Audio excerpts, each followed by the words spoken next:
don't miss out on these Game Pass perks. Xbox promises that it's not evil. Are we gonna start seeing Xbox remasters? Microsoft should steal this idea. And let's take a look at the future of CD Projekt Red. Let's discuss. What's up guys, as per usual, this video I have brought together a bunch of stories from around the video game industry to make sure that you are Xbox ready. First up, let's talk about Microsoft's new website. Microsoft announced its intentions back in January to acquire publisher Activision Blizzard for a tiny little sum of just $68.7 billion.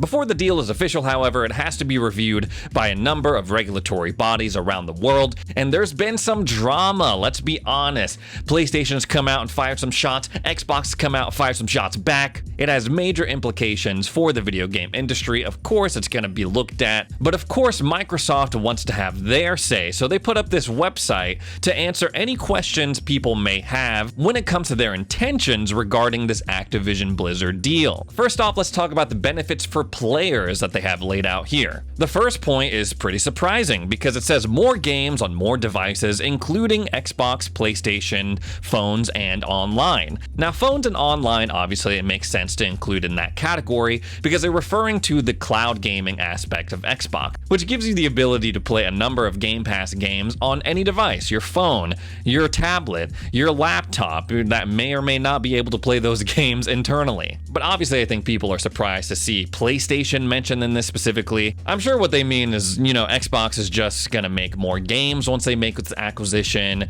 and then those games will be available on PlayStation like Call of Duty. Moving on, they say choice in how and where people buy games with subscription and one-off purchase options. You can play Call of Duty, Diablo, either you can buy it or you can play it through the subscription service that we have, you can play it through cloud gaming, wherever. And then this is the most surprising one that I was not expecting to be included in this list. I feel like a lot of people, when they look at this deal, they're thinking of the implications it has on the console gaming market, entirely forgetting this next part, which is for the 95% of gamers who play on phones, alternatives to gaming offerings from the dominant mobile platforms. Now, this is an interesting thing to me because, again, I feel like it's not discussed enough. It's clear that Microsoft, Xbox, they want to disrupt the mobile gaming market in some way, which is currently being ran by the big dogs, Google Play, and the App Store on iOS. And I feel like a lot of people forget the other major part of this acquisition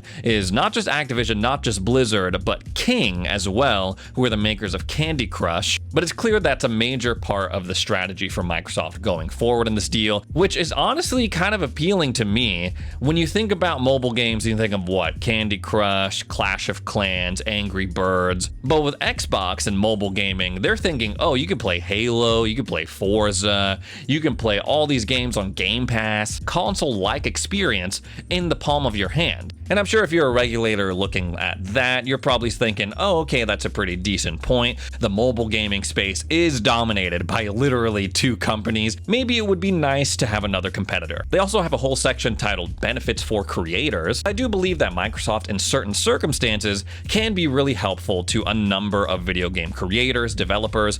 I brought Richard Horvitz on the channel a couple of months ago, and he was speaking about his experience working as Raz in Psychonauts. He straight up said, yeah, when I was working on Psychonauts 2, they ran out of money towards the end, they stopped calling me in, and then Microsoft came in, bought Double Fine Studios, bankrolled the entire thing, and allowed the developers to make the game that we all know and love that's available on Game Pass right now. Me and Jimmy also spoke to Caroline Marshall, who is the CEO of Interactive Night, who are the guys that made As Dusk Falls. She had nothing but good things to say about Microsoft Xbox, saying that they enabled her to make the game as she envisioned. Obviously, those projects I just listed off, they are ants compared to what Activision and Blizzard is. But I do believe under the right circumstances, Microsoft has the ability to turn these studios around and make it beneficial for creators. The last section is benefits for the gaming industry. Again, they mentioned more competition in mobile, where a couple of big players dominate, greater competition in traditional gaming, where Sony and Nintendo will remain biggest.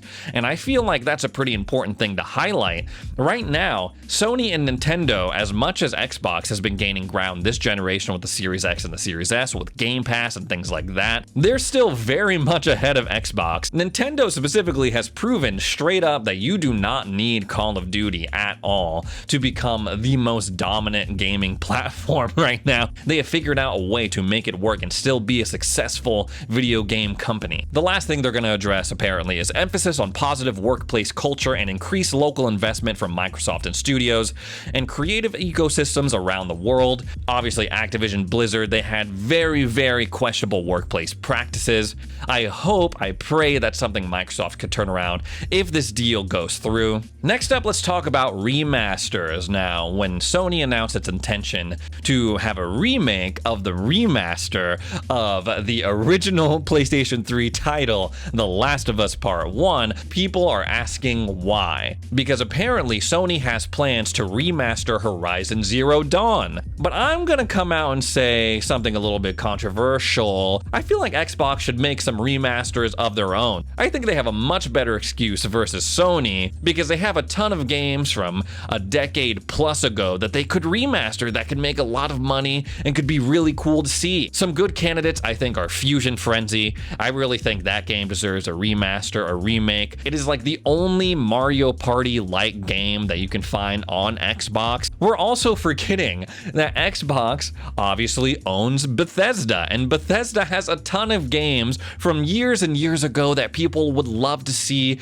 Of course, we've already seen Skyrim re-released a billion times, and I know people are tired of that. Why haven't we gotten a Morrowind or an Oblivion remake? Now, probably the answer to that is that it would be a pain in the ass, and that they would probably have to remake the game from the ground up using a new engine and doing all this fancy stuff with the open world. So yeah, I get it, that's probably a lot of work compared to just redoing The Last of Us. It's kind of like on the rails, you don't have to do too much. The Fable franchise is a good candidate for remasters, remakes, but we already know that Playground Games is working on a remake of Fable, a reboot, whatever you want to call it. Hunter the Reckoning, that's a game I loved on Xbox One. There are probably tons of other games that you guys are going to be talking about in the comments that Xbox could remaster, that they probably should remaster, because Sony has proven that people will pay full price for a game that has just a remaster of a game that came out a couple of years ago. Of course, I'm ignoring a crucial component when it comes to Xbox stance on remasters. Technically, we do get some of these games, these older games, sort of remastered because they give us the free FPS boost, the free resolution boost through smart delivery, no matter what console you're playing on. So that's nice. Of course, I'm very appreciative of that, but I'm wondering, in addition to that, if they could take it a step further with some of these classic Xbox titles. Next up, let's talk about Game Pass, because now that it's October, I feel like a lot of people are going to be really pleased when it comes to this month's Game Pass lineup. A couple of days ago, they added Chivalry Medieval Warfare 2 seemingly out of nowhere. Now guys, I love this game. I picked it up right after I beat Elden Ring a couple of times through, and I do not regret it at all. I've sunk hundreds of hours into this game. It is a first-person medieval combat simulator. Seriously, if you download this game on Game Pass and you want to play it, add me on Xbox Live. My gamer tag is Lord Janitor. Reach out to me, message me, and if I'm online, if I'm playing Chivalry 2, I'll jump in with you. We got Scorn coming to Game Pass in the first half, day one, and this game looks very disturbing. The perfect Halloween game, the perfect spooky season game. We're also getting a Plague Tale Requiem. Now, I'm really excited to play this game. I beat A Plague Tale Innocence not too long ago, and I'm eager to see where the story goes in the second game. We're also getting The Walking Dead, the complete first season. Now, I have not played this series before, but once again, perfect series to add in the month of October when you're feeling spooky, when you do want to do something kind of creepy, kind of scary. What better than a zombie game? Medieval Dynasty is making its way to Xbox Game Pass on October 6th. Should be up by the time this video's up. Now, this is something that has been available on PC Game Pass for a while, and it's basically like, I want to say like medieval serf peasant simulator. It is basically like an open world medieval survival game where you have your own plot of land and develop it into something prosperous. You recruit villagers who work in the village. I'm pretty sure you can have kids in the game, so you make sure that your line is secure, you know, classic medieval stuff, Game of Thrones stuff, whatever. And later on this month, we're also getting Persona 5 Royal. Yes, Atlas has been gracious enough to move the series off of PlayStation to other platforms like the Nintendo Switch and Xbox, and it's going to be made available day one on Game Pass. It's looking good, guys. My backlog is just piling up. And on top of that, don't forget the perks that you also get for being an Xbox Game Pass Ultimate subscriber. So the perk list for October 2022 is looking pretty cool. The first bundle we have is the Avil Housewarming Bundle. Now, Avil is going to be made available on October 11th on Xbox Game Pass. They're also throwing in a deluxe edition upgrade for Need for Speed Heat. And last but not least, they're throwing in something for Apex Legends players. In summary, I am definitely getting my money's worth between these games, between these months, as an Xbox Game Pass subscriber in the month of October. Next up, I'm going to talk about another YouTuber, specifically this guy Modified, who has made translucent panels for his Xbox Series X. So what he basically did in this video was make new panels for the front three parts of his Xbox Series X, and in the back, he has an orange and green translucent tile that you can see right through. It was a very interesting video, thought he did a really good job, earned a subscriber, of course. But honestly, it made me think, dude, Xbox should steal that design idea. Not just the back panel, but make a fully translucent Xbox Series X and S. Now, as you know, Xbox doesn't usually make different versions of the Xbox, these special edition Xbox consoles, for sale. The only one that we've seen for sale so far during this lifespan is the Halo Infinite Special Edition Series X. This guy has made me want a translucent Series X. We kind of saw a little bit of that with the 20th anniversary controller that they put out, but I think they could make a killing if they went and made a translucent Series X. I feel like that would sell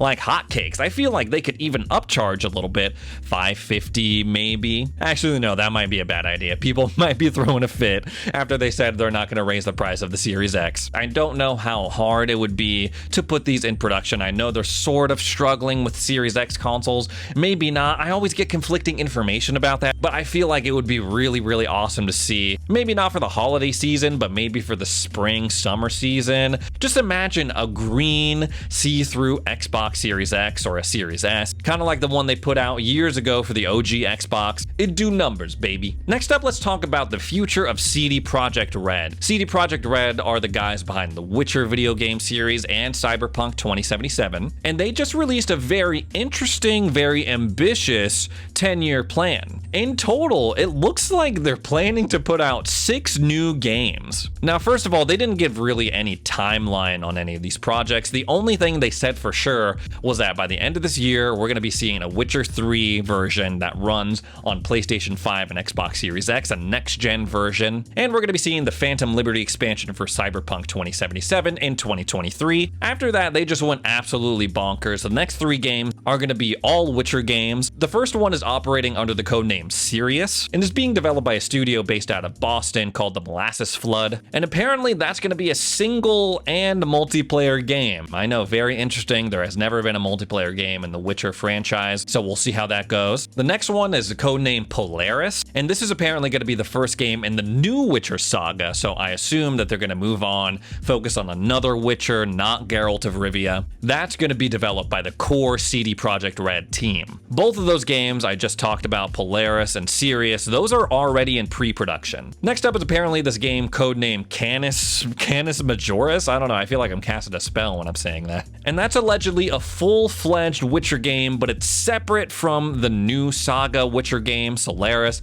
I know, very confusing. And beyond the 3 that I was just telling you about, the Solaris one, the new saga Witcher game, is going to be followed up by 2 sequels in the span of just 6 years. And they also mentioned Orion, which is the code name for the new Cyberpunk-esque game that they're going to be putting out. And that's going to be done by CD Projekt Red, the core team, and the team in Vancouver. I don't know, guys. This seems like insane. The CD Projekt Red that I know, they focused on one game at a time. You know, they did The Witcher, and then they did The Witcher 3. That was all that they were focused on. And then they They put that to bed. They were like, okay, let's work on Cyberpunk. They put that out. This is very ambitious. Why are they putting this out? Are they just like riding this high of Cyberpunk Edge Runners, The Witcher on Netflix, the revitalization of Cyberpunk 2077? Some people are speculating that they are doing this to appeal to their investors who are kind of like on the fence after the launch of Cyberpunk in 2020. Honestly, I'm excited because I'm a huge Witcher fan.